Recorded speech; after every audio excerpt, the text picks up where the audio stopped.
2025 లేదా 26లో డిగ్రీ లేదా బీటెక్ చదివారా? సాఫ్ట్‌వేర్ జాబ్ కోసం ఎదురు చూస్తున్నారా? అయితే కోడ్ జ్ఞాన్ 100 డేస్ కోర్సులో చేరండి, జాబ్ సాధించండి. నమస్కారం అలగారి రవీంద్రనాథ్ గారు. నమస్తే అండి సిరి గారు. ముద్రగడ పద్మనాభం గారు మరణించిన తర్వాత తన కూతురు చివరి చూపు చూద్దామని వస్తే కన్న తల్లే ఒప్పుకోలేదు. ఎందుకు అడ్డుకున్నారు? అండ్ కుటుంబంలో ఏం జరిగింది? ఇది రాజకీయాలా లేదంటే కుటుంబ కలహాలా? 2024 మే 13న ఆంధ్రప్రదేశ్ రాష్ట్ర ఎన్నికలు జరిగాయి. జూన్ 4వ తేదీన ఎన్నికల యొక్క ఫలితాలు ప్రకటించబడ్డాయి. కానీ అదే సందర్భంలో జూన్ 20న అంటే 2024 జూన్ 20న మరొక సంఘటన కూడా జరిగింది. బహుశా చాలామంది మర్చిపోయి ఉంటారు. అది కూడా ముద్రగడ పద్మనాభం గారు సంబంధించిన ఒక చారిత్రాత్మక సంఘటన.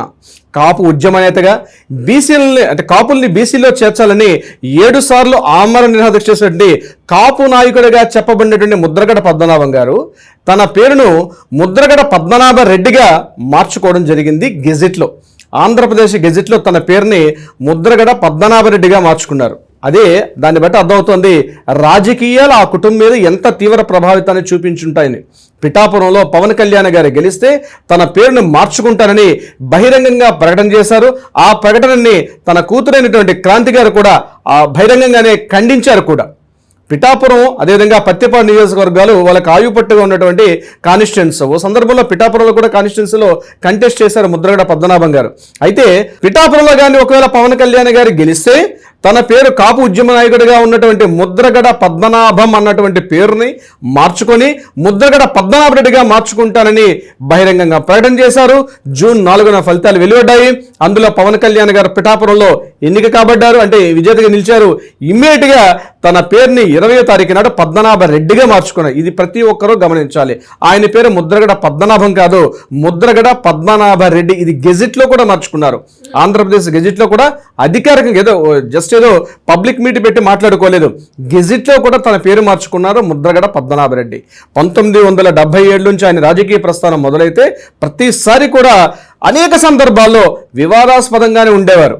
వివాదాస్పదం ఎందుకన్నానంటే నీలం సంజీవ్ రెడ్డి గారి యొక్క ప్రేరేపితంతో 77లో 25 ఏళ్ల వయసులో ఆయన రాజకీయ అరంగేట్రం చేశారు. వారి తండ్రి గారు కూడా వీరరాఘవ గారు, ఆయన కూడా ప్రముఖంగా ఒక స్వతంత్రంగా అంటే జనతా పార్టీ తరఫున 67 ఎన్నికల్లో కూడా ఆయన పార్టిసిపేట్ చేశారు. రాజకీయ కుటుంబ నేపథ్యం కలిగినటువంటి కుటుంబం.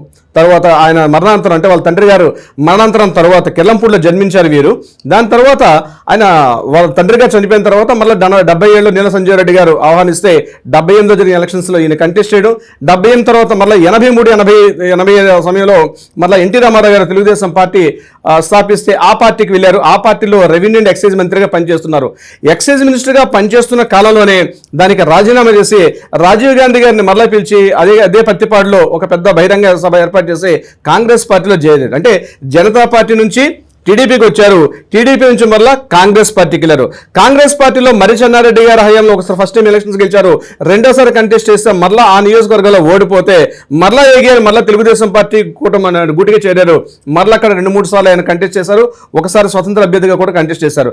2014 వరకు ఆయన చేశారు. 2014 ఎన్నికల్లో ఆ కాన్స్టిట్యున్సీ దగ్గర నుంచి ఓడిపోయిన తర్వాత ఇంకా ఆయన రాజకీయంగా ఎటువంటి ఎలక్షన్స్లో కూడా కంటెస్ట్ చేయలేదు. వారికి 2 కుమారులు, ఒకరి పేరు గిరిబాబు, మరొక అమ్మాయి పేరు క్రాంతి. ఇక్కడే విషయం స్టార్ట్ అయింది.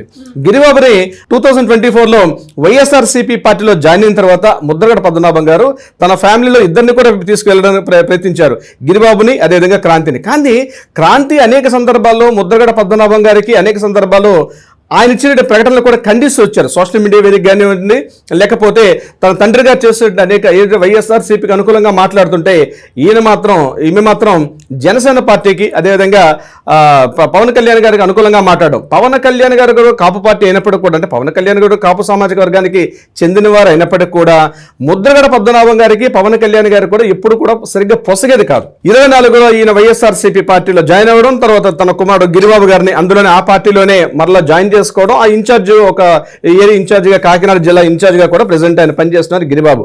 అయితే ఈ కుటుంబం మొదటి నుంచి కూడా రాజకీయాలకి మిళితమైపోయి రాజకీయాలతో ముడిపడినటువంటి కుటుంబం. ఈవెన్ దో వీళ్ళ భార్య గారు కూడా అనేక సందర్భాల్లో తన హస్బెండ్కి సపోర్ట్ చేస్తూ కూడా రాజకీయంగా ఆవిడ కూడా అనేక సందర్భాల్లో మాట్లాడడం కూడా జరిగింది.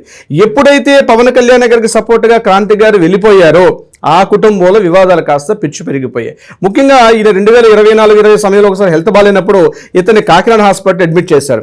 ఆ విషయంలో క్రాంతి గారు వెళ్ళి తండ్రితో మాట్లాడని ప్రయత్నిస్తే కూడా ఈయనకి కనీసం అంటే ఐసీలో ఉండేటప్పుడు తండ్రిని చూడడానికి కూడా వాళ్ళ కుటుంబ సభ్యులు కానీ కార్యకర్తలు కానీ ఎవరు కూడా సుముఖం చేయలేదు. అయితే ఆయన యొక్క ఆరోగ్య సమస్యల మీద, ముద్రగడ పద్మనాభం గారి యొక్క ఆరోగ్య సమస్యల మీద అనేక రకాల అనుమానాలను వ్యక్తపరుస్తుంటారు క్రాంతి గారు. ముఖ్యంగా తన తండ్రికి క్యాన్సర్ ఉందని, అయినప్పటికీ కూడా వాటిని పక్కన పెడేసి కేవలం కిడ్నీ ట్రీట్మెంట్ జరుగుతుందని చెప్పి దాన్ని ఏం చేస్తున్నారో తెలియదు, నా తండ్రిని మాత్రం నాకు దూరం కాకుండా చేస్తున్నారు అని చెప్పి ఒక రకంగా ఆవిడ బహిరంగంగా ప్రకటన కూడా చేయడం జరిగింది అనేక సందర్భాల్లో. తర్వాత అక్కడ నుంచి మెరుగైన ట్రీట్మెంట్ కోసం హైదరాబాద్కు షిఫ్ట్ చేయమంటే ఆ ట్రీట్మెంట్ లేకుండా కాకినాడ, సామర్లకోట ఆ ప్రాంతాల్లో మాత్రమే ట్రీట్మెంట్ ఇవ్వడం కూడా ఈవిడ అనేక రకాల సందేహాలు కూడా వ్యక్తపరచడం జరిగింది. ఎందుకు ఇలా చేస్తున్నారు?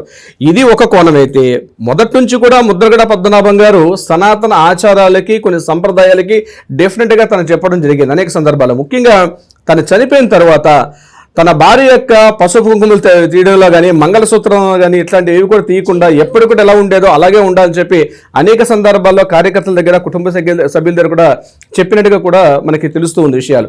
దాని తగ్గట్టుగానే బహుశా వారి కుటుంబ నెక్స్ట్ కార్యక్రమాలు ఎలా ఉంటారని వాళ్ళు తెలియపరచాలి.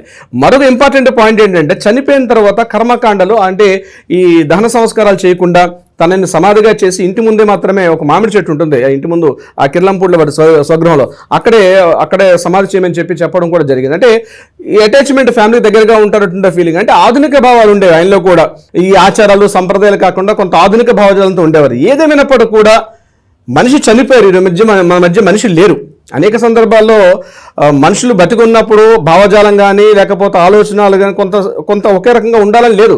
అనేక ఫ్యామిలీస్లో మనం కూడా చూస్తుంటాం, ఒకే కుటుంబంలో ఉన్నవారు తండ్రి కొడుకులకి కూతుర్ల మధ్య కూడా విభేదాలు వస్తుంటాయి. తండ్రి వేరే పార్టీ ఉంటే కొడుకు వేరే పార్టీకి వెళ్ళడం, ఇలాంటివి జరుగుతుంటాయి. కానీ చనిపోయినప్పుడు మాత్రం కుటుంబం మొత్తం కూడా సమిష్టిగా ఉండడం అనేది అనేక సందర్భాల్లో మనం చూస్తాం. కానీ దాన్ని బ్రేక్ చేస్తూ ఈరోజు జరిగిన సంఘటన మాత్రం ఎవరు కూడా హర్షించారు. ఎందుకంటే రాజకీయాల్లో ఒకప్పుడు రాజశేఖర రెడ్డి గారు దివంగతులైనప్పుడు చంద్రబాబు నాయుడు గారికి రాజశేఖర రెడ్డి గారి మధ్య ఎంత విభేదాలు ఉండేవి. కానీ వారు చనిపోయిన తర్వాత ఒకరికొకరు మాట్లాడుకోవడం, అంటే ఆ కార్యక్రమాలకు అటెండ్ అవ్వడం ఇట్లాంటివి కూడా జరిగేది. కానీ ఈరోజు రాష్ట్రంలో జరుగుతున్నటువంటి, ముఖ్యంగా ఆంధ్రప్రదేశ్ రాష్ట్రం జరుగుతున్నటువంటి ఏవైతే ఈ కుల రాజకీయాల కంపు ఏదైతే ఉందో దీనికి ఫుల్ స్టాప్ పెట్టాల్సిన అవసరం అవుతుంది. ఇది కానీ పెరిగితే మొత్తం మన సమాజానికే ప్రమాదం. రాబోయే తరాలకి ఆ కులాల యొక్క మకిల్ని అంటగట్టి రాబోయే తరాలని మాత్రం మనం దూరం చేసుకోవద్దు. మన మధ్య ఐక్యత ఉండాలి.